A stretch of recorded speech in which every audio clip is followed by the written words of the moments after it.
All right. Well, I'm going to work through the review 2 assignment. So make yourself a REPL, a Python REPL. Call it review 2. And click over here on the files button so that it shows you all the resources. All right. So then my strong advice is that you do some of the things that I have in my list.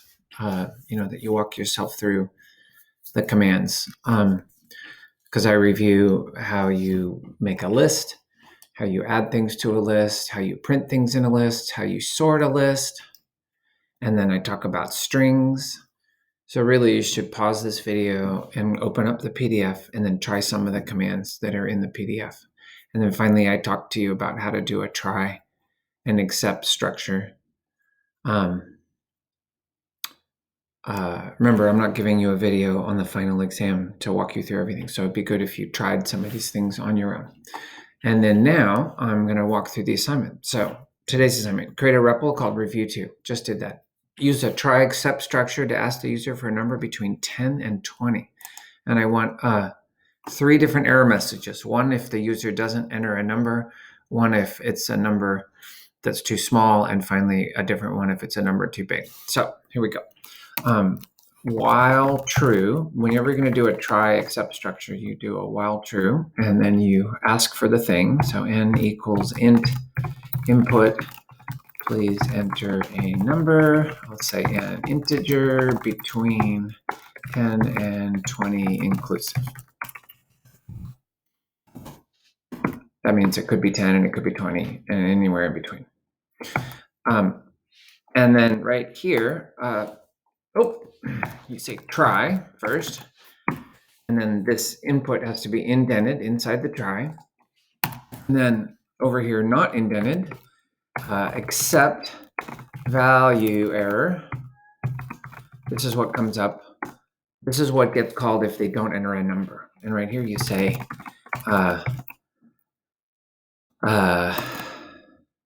it needs to be an integer. Please try again. And then it'll automatically come back here. That's why we're in a while true. If it gets to this print line, it'll automatically come back to the try. Okay, but then right here at this point, they did enter a number, but now we can check if n is greater than 20, print that, let's just say too large, please try again.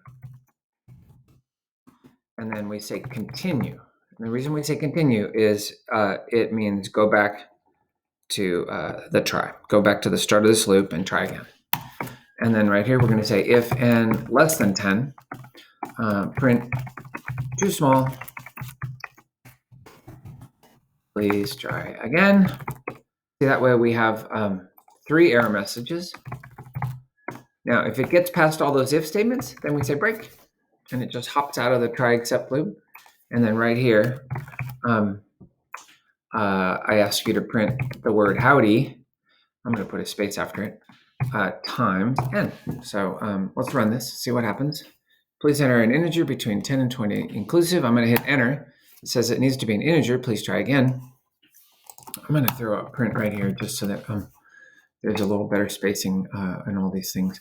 Also, just for kicks, I'm going to put a little like a greater than symbol and a space in front of each error message. That way we'll be really clear when there's an error message.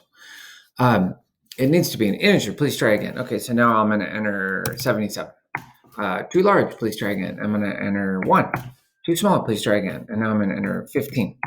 And it prints 15 howdies. Okay, so that's number 2 and number 3. And then number 4 in the review. Notice I'm not indented. I'm not inside the while true anymore. That's important. Step 4 says create an empty list variable. So I'm going to call it stuff. And there's an empty list variable. I showed you how to do that in the review document. Create a while true loop. While true. Ask the user to make a list of something.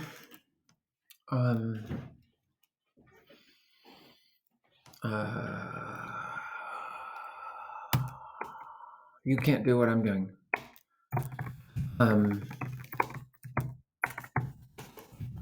Asking for colors. So you need to do something besides colors. I said, favorite movies, foods, podcasts, video games, whatever. Each time the user enters something, add it to the list unless they enter nothing and then break out of the loop. So you can say, hey, if C is equal to empty quotes, break. That's a great way to get out of the loop if they enter nothing. Otherwise, we're going to say stuff.append C. So this will loop until they enter nothing. And then now we're going to be out of the loop. So we unindent again. And I want you to print how long the list is. Print the list has len stuff. So this will say how many items are in the list.